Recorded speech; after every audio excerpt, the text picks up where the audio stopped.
Hello दोस्तों, good morning. स्वागत है एक बार फिर से आप सभी का एमजेटी एजुकेशन में। दोस्तों आज है 18 जून। आज की वीडियो में हम लोग बात करेंगे 18 जून 2023 के मोस्ट इंपोर्टेंट करंट अफेयर के क्वेश्चंस के बारे में। वीडियो अगर पसंद आएगी तो इसे लाइक, शेयर और चैनल को सब्सक्राइब जरूर कीजिएगा। चलिए सबसे पहले कल का क्विकली रिविजन करते हैं। कल हम लोगों ने पढ़ा था अंतर्राष्ट्रीय पारिवारिक प्रेषण दिवस यानी कि फैमिली रेमिटेंस डे। ये 16 जून को मनाया जाता है। भारत के अगले स्वास्थ्य सचिव ये बनेंगे सुधांशु पंत, लेकिन अभी नहीं बनेंगे, ये जुलाई के बाद बनेंगे। विश्व बैंक ने अभी हाल ही में बांग्लादेश में दक्षिण एशिया में अपनी पहली सड़क सुरक्षा परियोजना की शुरुआत की है। यूनाइटेड किंगडम ने वरिष्ठ राजनयिक जेन मैरियट को पाकिस्तान में अगला ब्रिटिश उच्चायुक्त यानी ब्रिटिश हाई कमिश्नर नियुक्त किया है। और वहीं ओडिशा में अभी स्विंग फेस्टिवल मनाया गया, जिसे राजा परबा भी कहते हैं। राजा परबा भी कहते हैं, दूसरा नाम है, याद रखना। और अभी अश्विनिंदर सिंह ने एक पुस्तक लिखी है, मास्टर रेजिडेंशियल रियल एस्टेट। नई दिल्ली के सीएम अरविंद केजरीवाल ने one time settlement scheme launch की है, जिसके तहत वाटर बिल्स वगैरह को भी माफ किया जाएगा। महिला 20 शिखर सम्मेलन चेन्नई में आयोजित हुआ और एनएचपीसी के नए डायरेक्टर बनाए गए उत्तम लाल। और अभी हाल ही में तेलंगाना में शहरी और रियल एस्टेट की क्षेत्रों की श्रेणी में 5 ऐसे बिल्डिंग्स को ग्रीन एप्पल अवार्ड से सम्मानित किया गया है। तो ये टॉप 10 करंट अफेयर के क्वेश्चन थे कल की वीडियो से, जिनका आपने किया रिवीजन। अब आज की करंट अफेयर देखते हैं। तो पहला क्वेश्चन, निम्न में से किस थीम के साथ 17 जून को विश्व मरुस्थलीकरण और सूखा रोकथाम दिवस मनाया गया? ये बहुत इंपॉर्टेंट क्वेश्चन है। पिछली बार ये क्वेश्चन पूछा गया था कि ये दिवस कब मनाया जाता है। याद रखना, थीम भी पूछी जा सकती है और ये दिवस भी पूछा जा सकता है, बहुत ही इंपॉर्टेंट है। तो देखो 17 जून को ये दिवस मनाया जाता है। पहला क्वेश्चन तो ये बनेगा आपसे। दूसरा ये है हर लैंड हर राइट्स, ये इस बार की इसकी थीम रखी गई है। इस बार इसकी थीम जो है वो महिलाओं पर फोकस्ड है ये दिवस, और ये संयुक्त राष्ट्र महासभा के द्वारा मनाया जाता है। शुरुआत इसकी 1994 से ही हुई है। विश्व मरुस्थलीकरण और सूखे का मुकाबला करने के लिए ये दिवस मनाया जाता है। देखो दुनिया भर में जहां जहां मरुस्थल हैं वो तो ठीक है, मान लो वो पहले से ही हैं, लेकिन जहां जहां पर सूखा पड़ जाता है जिससे फसलें बर्बाद हो जाती हैं, कई लोग भूखे मरते हैं, तो इनसे मुकाबला करने के लिए ये दिवस मनाया जाता है, जिससे प्रॉपर तरीके से वहां पर सिंचाई वगैरह की व्यवस्था की जा सके। तो देखो इस बार की थीम जो है वो महिलाओं पर फोकस्ड है, जैसा कि मैंने आपको बताया। और हर लैंड हर राइट्स इस बार की थीम है, इंपॉर्टेंट है, याद रखिएगा। अब मरुस्थल आया है तो मरुस्थल यानी डिजर्ट के बारे में हम लोग क्विकली रिवीजन करेंगे कुछ चीजें। जैसे अगर आपसे पूछा जाए दुनिया का सबसे बड़ा मरुस्थल कहाँ पर है, तो आप बताएंगे सहारा मरुस्थल है। सहारा मरुस्थल है, कहाँ पर है? ये है अफ्रीका कॉन्टिनेंट में। ठीक है, कोई एक देश नहीं बताएंगे आप, अफ्रीका कॉन्टिनेंट बताएंगे। दूसरा, अगर आपसे पूछा जाए कि एशिया का सबसे लंबा कौन सा है मरुस्थल, यानी कि कौन सा डिजर्ट एशिया में सबसे बड़ा है, तो आप बताएंगे गोबी। गोबी मरुस्थल ये मंगोलिया और चाइना के बीच में पड़ता है। मैक्सिमम पार्ट मंगोलिया में पड़ता है, लेकिन कुछ पार्ट इसका चाइना में भी पड़ता है। और अगर आपसे पूछा जाए भारत का कौन सा है सबसे बड़ा मरुस्थल, तो आप बताएंगे थार का मरुस्थल। कौन सा? थार का मरुस्थल। वो कार वाली थार मत समझिएगा, महिंद्रा की। ये थार का मरुस्थल रेगिस्तान में है। तो ये 3 मरुस्थल आपको कम से कम याद होना चाहिए। कालाहारी मरुस्थल कहाँ पर है, आप मुझे कमेंट करके बताओ। ये रहे कुछ महत्वपूर्ण दिवस पिछले दिन से, क्विकली रिवीजन कर लेते हैं। 1 जून को विश्व दुग्ध दिवस मनाया गया, world milk day. National milk day मनाया जाता है 26 नवंबर को। 2 जून को तेलंगाना राज्य स्थापना दिवस। 3 जून को विश्व साइकिल दिवस। 5 जून को विश्व पर्यावरण दिवस। 7 जून को विश्व खाद्य सुरक्षा दिवस। 8 जून को विश्व महासागर दिवस। 8 जून को ही विश्व ब्रेन ट्यूमर दिवस भी मनाया जाता है। 9 जून को विश्व मानवता दिवस। 12 को विश्व बाल श्रम निषेध दिवस। 13 को अंतर्राष्ट्रीय एल्बिनिज्म जागरूकता दिवस। और 14 मोस्ट इंपॉर्टेंट विश्व रक्तदाता दिवस यानी वर्ल्ड ब्लड डोनर डे। 15 जून को विश्व पवन दिवस या वैश्विक पवन दिवस। 16 जून को अंतर्राष्ट्रीय पारिवारिक प्रेषण दिवस। और 17 जून को विश्व मरुस्थलीकरण और सूखा रोकथाम दिवस। आगे बढ़ते हैं। किस राज्य के मुख्यमंत्री ने अपने जेलों की नाम को बदलकर सुधार गृह रखा? तो देखो सुधार गृह अब होगा जेलों का नाम। कहाँ की जेलों का? उत्तर प्रदेश। उत्तर प्रदेश की जेलों का नाम अब सुधार गृह होगा। यहाँ पर आर्टिकल देखिए, Yogi emphasise on making jails as a sudhar griha, issue direction for preparation of new prison act. नया एक कारागार अधिनियम लाया गया है और उसके तहत बहुत सारी चीजें बदली जाएंगी, सुधार गृह किया जाएगा नाम एक, तो उसके बाद बहुत सारी चीजें जो होंगी उसमें इस नए एक्ट के तहत प्रावधान किए गए हैं इसमें। तो आदर्श कारागार अधिनियम 2023 तैयार किया गया है। ये भारत सरकार के द्वारा अभी तैयार किया गया था और इसी में यूपी सरकार ने भी कुछ और मैनुअल जोड़ करके अपने यहाँ जेलों का नाम बदलकर सुधार गृह करने की घोषणा की है। अच्छा, जेल आया है। जेलों से रिलेटेड मुझे एक पॉइंट याद आ रहा है, अभी कुछ दिन पहले मैंने आपको बताया था FSSAI के द्वारा यानी food safety and standard authority of India के द्वारा अभी फर्रुखाबाद और बुलंदशहर के जेलों को 5 स्टार रेटिंग वाली जेल घोषित किया था, यानी वहां पर खाद्य सामग्रियां अच्छे तरह से दी जाती हैं। ठीक है, तो ये 2 पॉइंट आपको याद रखना है। फिलहाल उत्तर प्रदेश आया है, तो उत्तर प्रदेश से हम लोग देखते हैं यहाँ पर स्टैटिक तो आपको मैं कई बार बता ही चुका हूँ। आज हम लोग जो क्वेश्चंस आए हुए हैं ना करंट अफेयर के उत्तर प्रदेश के पिछले दिनों में, उनका रिवीजन करेंगे। तो देखो अभी यूपी सरकार ने कुछ दिन पहले ही एक घोषणा की, बहुत बड़ी घोषणा की थी। 2017 से लेकर के 2021 तक के जितने भी पेंडिंग चालान थे उन सबको माफ करने की घोषणा की थी। इसके पहले नंद बाबा दूध मिशन योजना भी यूपी गवर्नमेंट ने ही शुरू की थी। इसके अलावा खेलो इंडिया यूनिवर्सिटी गेम अभी आयोजित हुआ, यूपी में हुआ, तीसरा संस्करण था और इसमें सबसे ज़्यादा मेडल जीता पंजाब यूनिवर्सिटी चंडीगढ़ ने। ठीक है, इस बार टॉप पर वो रहा था। इसके अलावा उत्तर प्रदेश के ही गाजियाबाद में अभी राष्ट्रीय खाद्य सुरक्षा और मानक प्रशिक्षण केंद्र का उद्घाटन किया गया है। इसके अलावा उत्तर प्रदेश ने 13वीं हॉकी सब जूनियर पुरुष राष्ट्रीय चैंपियनशिप भी जीत ली है। उत्तर प्रदेश के ही अभी 3 प्रोडक्ट और 4 प्रोडक्ट को दिया गया था जीआई टैग। पहले तो 4 प्रोडक्ट को, उसके बाद कुछ दिन बाद ही 3 प्रोडक्ट को दिया गया जीआई टैग। जो भी रिसेंटली 3 प्रोडक्ट को दिया गया है उनमें मैनपुरी ताराकासी, महोबा गौरा पत्थर और संबल सिंह शिल्प, ये तीनों क्राफ्ट थे। और जो 4 प्रोडक्ट को जब दिया गया था तो उन 4 प्रोडक्ट में बनारसी पान, लंगड़ा आम बनारस का, रामनगर भंटा और आदम चीनी चावल, ये 4 प्रोडक्ट थे। क्लियर है ना? आगे बढ़ते हैं। बाकी सभी चीज़ों में तो आप जानते ही हो कि सीटों में, संख्या में, सभी में ये सबसे ज़्यादा है। आगे, Nehru memorial museum and library society, इसका भी नाम बदल दिया गया है। इसका नाम बदल करके क्या किया गया है? तो देखो इसका नाम हो गया है प्रधानमंत्री संग्रहालय एंड लाइब्रेरी सोसाइटी। आपको याद होगा नेहरू म्यूजियम के नाम से एक म्यूजियम था पहले दिल्ली में, पिछले ही साल उसका नाम बदल करके किया गया था प्रधानमंत्री संग्रहालय, या कहें कि प्राइम मिनिस्टर्स म्यूजियम।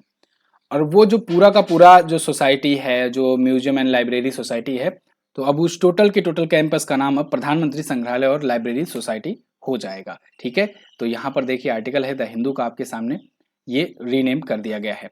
अब देखो एक चीज और, ये कहाँ पर लोकेटेड है ये पूछा जा सकता है आपसे। तो ये दिल्ली के 3 मूर्ति परिसर में है, यानी कि दिल्ली के त्रिमूर्ति कैंपस में ये स्थित है। और ये भारत के प्रथम प्रधानमंत्री जवाहरलाल नेहरू जी का ऑफिशियल निवास स्थान था। तो अब इसको मेमोरियल के रूप में, पहले उसके बाद चेंज कर दिया गया था उनकी मृत्यु के बाद, लेकिन अब इसका नाम प्रधानमंत्री मेमोरियल कर दिया गया है। इसमें देखो क्या किया गया था, पहले तो इन्हीं की सारी चीजें रखी गई थी जवाहरलाल नेहरू जी की, लेकिन प्रधानमंत्री जब संग्रहालय किया गया तो भारत के जितने भी प्राइम मिनिस्टर्स हुए हैं उन सब के बारे में वहां पर उनकी यादें, उसमें गैलरीज बनाई गई थी। ठीक है, पिछली साल ही ये किया गया था। अगला क्वेश्चन, जून 2023 में हिंदुजा ग्रुप के नए अध्यक्ष कौन बने? तो हिंदुजा ग्रुप के नए अध्यक्ष दोस्तों अब बन गए हैं गोपी चंद हिंदुजा। देखो अभी कुछ दिन पहले आपको न्यूज मैंने बताया था, कवर किया था कि श्रीचंद हिंदुजा का निधन हो गया है। ठीक है, तो वो इस समूह के अध्यक्ष थे, उनका निधन हो गया लंदन में, तो अब उनके बाद गोपी चंद हिंदुजा जो है ये अध्यक्ष का पद संभाल रहे हैं हिंदुजा ग्रुप का। ठीक है, तो श्रीचंद हिंदुजा की मृत्यु के बाद इनको मिला है। हिंदुजा ग्रुप जो है आज के टाइम पर 34.5 बिलियन डॉलर की ये कंपनी है। इसकी स्थापना 1914 में हुई थी। परमानंद दीपचंद हिंदुजा इसके संस्थापक थे। फिर इनके बड़े बेटे श्रीचंद हिंदुजा संभाल रहे थे और उनकी मृत्यु के बाद अब गोपीचंद हिंदुजा को बनाया गया है इसका अध्यक्ष। हेडक्वार्टर मुंबई में है। अगला, हाल ही में चर्चे में रही पुस्तक ए life well spend for decades in the Indian foreign service किसके द्वारा लिखी गई? इसको लिखा है दोस्तों सतीश चंद्रा ने। सतीश चंद्रा ये आईएफएस अधिकारी रह चुके हैं और भारत के बहुत ही बड़े बड़े पदों पर ये रह चुके थे। तो इन्होंने अपनी पूरी लाइफ का जो एक्सपीरियंस है उसको इस किताब में रखा है, लिखा है ए लाइफ वेल स्पेंड नाम की इनकी पुस्तक में। देखो ये किन किन पदों पर रहे। ये पाकिस्तान में हाई कमिश्नर रहे भारत के, संयुक्त राष्ट्र कार्यालयों में अस्थायी प्रतिनिधि का भी काम किए, ये संयुक्त खुफिया समिति के भी अध्यक्ष रहे भारत के, और उपराष्ट्रीय सुरक्षा सलाहकार ये इनका सबसे बड़ा पद था, इस पद पर भी रहे। ठीक है, डिप्टी एनएसए भी रह चुके थे ये सतीश चंद्रा। तो इन्होंने एक पुस्तक लिखी है ये अपनी लाइफ पर, ए लाइफ वेल स्पेंड। क्लियर? अब पिछले दिनों में जो भी पुस्तकें चर्चे में आई थी उनका रिवीजन कर लेते हैं। तो देखो अभी master residential real estate Ashwinder Singh ने लिखा है, नालंदा अभय के ने लिखा है, अजय टू योगी आदित्यनाथ शांतनु गुप्ता ने लिखा है, the power of one thought BK Shivani ने लिखा, ring side doctor Vijay Darda ने लिखा, और NTR a political biography Ramachandra Murthy Kondubhatla ने लिखा, guts and amidst blood bath Aditya Bhushan की पुस्तक, the golden year Ruskin Bond की पुस्तक, supreme court on commercial arbitration ये मनोज कुमार की पुस्तक है, और द इंडियन मेट्रोपॉलिस ये फिरोज वरुण गांधी की पुस्तक है। अब देखो, अब आप सोच रहे होंगे कि सर ऐसे तो पढ़ते हैं रोज लेकिन याद नहीं होता है। कोई बात नहीं, याद करना भी नहीं है आपको। जब जब पुस्तकें आती हैं मैं आपका इससे रिकॉल करवा देता हूँ, बस आपको रिकॉल करते रहना है हर बार जब भी आए। ठीक है, फिर ऑटोमेटिक ऑप्शन जब रहेंगे आपके सामने ना, तो तुरंत आपकी नज़र जो है वो करेक्ट ऑप्शन पर पहुंच जाएगा। लगेगा कि इसको कभी कभी सुना सुना लग रहा है, ठीक है। तो आपको पूरा रटने की जरूरत नहीं है, बस आप रोज रोज जो है जब जब भी रिकॉल कराया जाए उसको बस ध्यान में रखते चले जाओ, ठीक है, बस सुनते चलो, आप अपने आप इसका सही आंसर कर ले जाओगे। यकीन ना हो तो आप कोई प्रैक्टिस सेट सॉल्व करके देख लेना। अगला, हाल ही में पीएम नरेंद्र मोदी ने किस गायक से के साथ मिलकर के अबंडेंस ऑफ मिलेट्स नामक गीत जारी किया? तो पीएम मोदी ने दोस्तों फाल्गुनी शाह के साथ मिलकर के एक गाना गाया है, यही छूट गया था अभी तक, जस्ट जोकिंग। तो देखो, ग्रैमी अवार्ड की जो विजेता सिंगर हैं Falguni Shah, Indian American singer हैं, बहुत ही फेमस हैं, उनके साथ मिल करके इन्होंने एक गीत गाया है, मतलब इसमें इन्होंने अपनी आवाज दी है। देखो एक्चुअली में क्या है कि ये मिलेट्स के ऊपर एक गीत बनाया गया है, एक संगीत, एक सॉन्ग बनाया गया है। ये मिलेट्स क्या है, बाजरा क्या है? बाजरा दोस्तों भारत में एक प्रकार का समझ लो कि खाद्य पदार्थ है जिसकी खेती होती है और बड़े मात्रा में होती है। भारत इसको बढ़ चढ़ के प्रमोट कर रहा है और 2023-24 को मोटे अनाज का वर्ष भी घोषित किया गया है। 2023 के लिए भारत ने रिकमेंड किया था और यूएनएफएओ के द्वारा, यूनाइटेड नेशन की फूड एंड एग्रीकल्चर ऑर्गेनाइजेशन के द्वारा अप्रूव भी कर दिया गया। तो याद रखिए 2023 का वर्ष जो है ये मिलेट्स का यानी कि बाजरा का अंतर्राष्ट्रीय वर्ष है और भारत की ही पहल पर किया गया है, तो भारत इसको बढ़ चढ़ के प्रमोट कर रहा है। इसी के अवसर पर यहाँ पर पीएम मोदी जी जो हैं फाल्गुनी शाह के साथ मिलकर के अबंडेंस ऑफ मिलेट्स नाम से एक गीत जारी किए हैं। क्लियर है? आगे, रक्षा मंत्रालय ने किस देश के साथ 31 MQ-9B सशस्त्र ड्रोन की खरीद को मंजूरी दी है? ये बहुत बड़ी डील हुई है अभी। देखो, डिफेंस मिनिस्ट्री के द्वारा अमेरिका के बीच में एक डील हुई है और ये डील $3 बिलियन की डील है। MQ-9B जो ड्रोन है ये वही ड्रोन है जिससे अल जवाहिरी को मारा गया था। अल जवाहिरी आपको याद होगा, अगर ईरान का एक कमांडर था और उसको मारा था अमेरिका ने हेलफायर मिसाइल की मदद से, ठीक है। इसी ड्रोन का इस्तेमाल किया था, MQ-9B ड्रोन, ठीक है। तो भारत अब डील कर रहा है इससे, भारत 31 ऐसे ड्रोन खरीदेगा अमेरिका से। अमेरिका ने वो एग्जाम्पल सेट कर दिया था और उसको लेकर के अब देखो यहाँ पर डील इसकी हो रही है, दुनिया भर के देश इसको खरीद रहे हैं। भारत 2 ड्रोन लीज पर भी लिया था 2020 में और अब यहाँ पर खरीद पर मंजूरी दी है। 31 MQ-9B ड्रोन खरीदे जाएंगे, जिनमें से 15 जो होगा इंडियन नेवी यूज करेगी, 8 Indian army, 8 Indian air force use करेगी। इसको बनाया है जनरल एटॉमिक्स ने, जो कि अमेरिकी कंपनी है, डिफेंस कंपनी है। ड्रोन की क्षमता की बात करें तो 27 घंटों तक ये उड़ान भर सकती है, 50,000 फीट तक की ऊंचाई तक जा सकती है। अच्छा, ड्रोन, कभी कभी ड्रोन ना लिख करके आपको यूएवी दिखेगा, ठीक है, क्वेश्चन में यूएवी दिखेगा तो इसका मतलब ड्रोन ही होता है।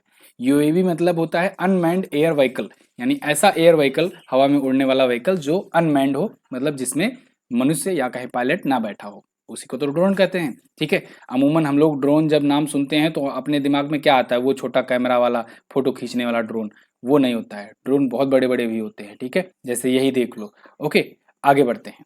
हाल ही में एक्सिस बैंक का गैर कार्यकारी अध्यक्ष किसे नियुक्त किया गया? तो एक्सिस बैंक के नॉन एग्जीक्यूटिव चेयरमैन दोस्तों नियुक्त किए गए हैं एनएस विश्वनाथन। एनएस विश्वनाथन आपको नाम सुना सुना लग रहा होगा, ये आरबीआई के डिप्टी गवर्नर रह चुके हैं, पूर्व डिप्टी गवर्नर थे एनएस विश्वनाथन। इनको अभी नॉन एग्जीक्यूटिव चेयरमैन नियुक्त किया गया है एक्सिस बैंक पे। देखो, जो पूर्व आरबीआई के हो, एसबीआई के हो, जो पूर्व अध्यक्ष या डिप्टी गवर्नर वगैरह रहते हैं, वो बहुत एक्सपीरियंस्ड पर्सन रहते हैं। तो हर कोई प्राइवेट बैंक चाहती है कि उनके रिटायरमेंट के बाद उनको अपने बोर्ड मेंबर में ऐड कर ले, जिससे उनका एक्सपीरियंस यहाँ पर काम आ पाए।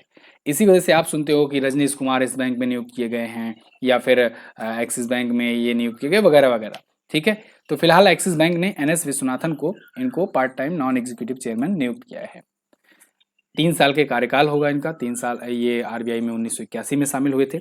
एक्सिस बैंक की बात करें तो इसकी स्थापना 1993 को की गई थी। मुंबई में इसका हेडक्वार्टर है और इसके अलावा इसके सीईओ कौन है? अमिताभ चौधरी। अमिताभ चौधरी इसके सीईओ हैं, ठीक है ना। आगे बढ़ते हैं। केंद्रीय भारी उद्योग मंत्री डॉक्टर महेंद्र नाथ ने किस राज्य में दुग्ध संकल्प साथी मोबाइल ऐप का अनावरण किया है? उत्तराखंड के मसूरी में दुग्ध संकल्प साथी मोबाइल ऐप लॉन्च किया है। यहाँ पर देखिए आर्टिकल है, सेंटर अनवील दुग्ध संकल्प साथी मोबाइल ऐप। तो ये डेयरी उद्योग को रिवोल्यूशनाइज करने के लिए ये शुरू किया गया है, उसमें सुधार लाने के लिए, गुणवत्ता में सुधार हो, जमीनी स्तर पर, ग्राम स्तर पर संचालन में सुधार हो, इसके लिए शुरू किया गया है, ठीक है। और ये ऐप जो है वो डेवलप किया है Rajasthan electronics and instrument limited Jaipur ने। इसका उद्देश्य मैंने आपको बता ही दिया। मसूरी उत्तराखंड में इसे लॉन्च किया है केंद्रीय भारी उद्योग मंत्री डॉक्टर महेंद्र नाथ पांडे ने। अब दुग्ध से रिलेटेड, यानी दूध से रिलेटेड, मिल्क से रिलेटेड कुछ क्वेश्चन है जिनको आप रिवाइज कर सकते हैं। जैसे मैंने आपको बताया था कि FSSAI के द्वारा भारत भर में एक बार फिर से जीरो स्तर से, मतलब एक बार फिर से जितने भी मिल्क के प्रोडक्ट हैं उनको दोबारा से उनकी गुणवत्ता, उनकी चेकिंग एडवांस टेक्नोलॉजी के साथ की जाएगी। ठीक है, तो ये FSSAI ने घोषणा की थी। साथ ही साथ 1 जून तो आप जानते ही हो, अभी इसी महीने का जो पहला दिन है वो वर्ल्ड मिल्क डे के नाम पे जाना जाता है। ठीक है, मनाया जाता है। भारत दुनिया में सबसे बड़ा दुग्ध उत्पादक देश भी है। तो यहाँ पर देखो उत्तराखंड के बारे में डिटेल्स है। उत्तराखंड ये अलग हुआ था उत्तर प्रदेश राज्य से 9 नवंबर सन 2000 को। 13 जिलों के साथ अलग हुआ था और अभी भी 13 ही जिले हैं इसमें। तब जब ये अलग हुआ था उत्तरांचल के नाम से हुआ था। 2007 में इसका नाम बदल कर उत्तराखंड कर दिया गया। ठीक है, और झीलें वगैरह तो आप जानते हो, जितने भी ताल हैं वो यहीं पर हैं। बस 2-4 ताल जो है वो एक्सेप्शन के तौर पर नहीं है, बाकी भीमताल, सात ताल, माता ताल, नैनीताल, सारा ताल जो है यहीं पर है, राकस ताल। ठीक है, जिम कॉर्बेट नेशनल पार्क अभी इसका नाम बदल दिया गया है। इसका नाम बदल करके रामगंगा नेशनल पार्क किया गया है। ठीक है, रामगंगा नेशनल पार्क याद रखिएगा, क्यों? क्योंकि ये रामगंगा नदी के किनारे है। ठीक है, माना नीति लिपुलेख 3 दर्रे हैं, प्रमुख दर्रे हैं, इंपॉर्टेंट है, पूछे जाते हैं। आगे बढ़ते हैं। किस सेना ने युवाओं के साथ जुड़ने के लिए लद्दाख में जूली लद्दाख नामक पहल शुरू की? तो भारतीय नौसेना ने, इंडियन नेवी ने अभी हाल ही में लद्दाख में युवाओं के साथ कनेक्टिविटी बढ़ाने के लिए जूली लद्दाख नाम से एक पहल शुरू की है। यहाँ पर देखिए आर्टिकल है, इंडियन नेवी लॉन्चेस जूली लद्दाख इनिशिएटिव।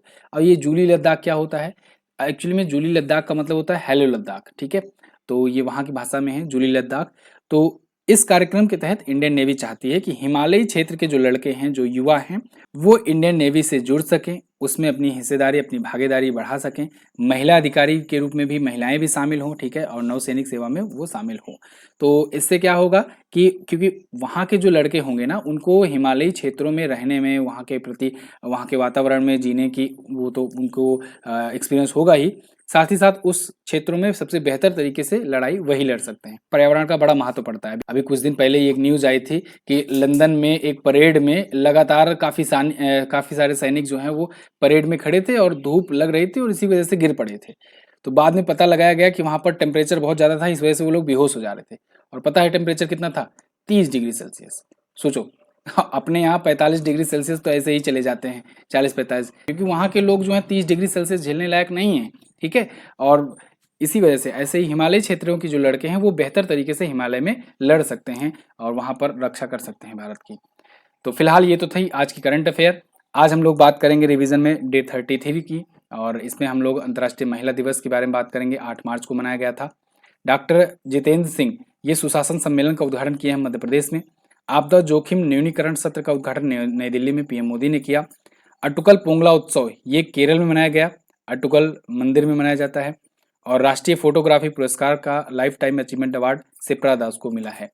इसके अलावा ऑस्ट्रेलिया में फाइलुरस फैम्ब्रिएट्स नाम की छिपकली की एक नई प्रजाति खोजी गई है। कैप्टन शैलजा धामी ये वायुसेना में फ्रंट लाइन कॉम्बैट यूनिट की कमान संभालने वाली पहली महिला अधिकारी बनी है।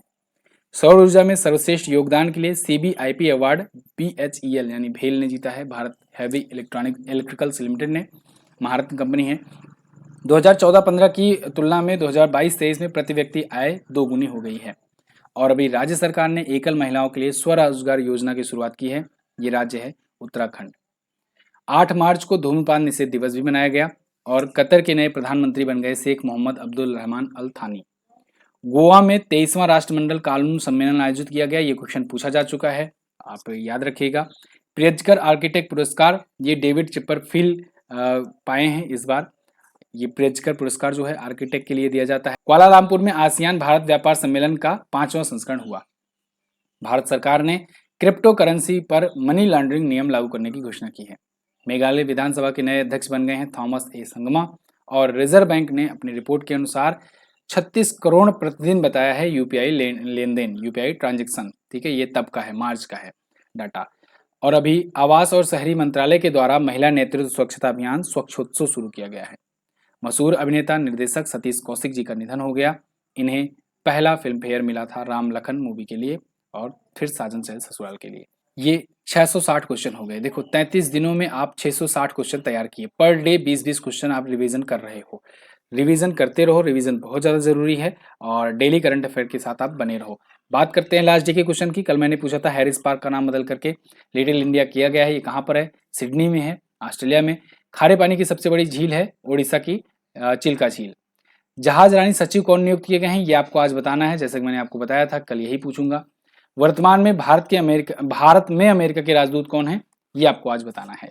दोनों क्वेश्चंस के बारे में जो भी पता हो डिटेल में जरूर आंसर करना। इसकी क्विज पीडीएफ आपको एमजेटी ऐप पर मिलेगी। मैं मिलूंगा आपको अगले दिन की वीडियो में, तब तक के लिए नमस्कार, जय हिंद, वंदे मातरम।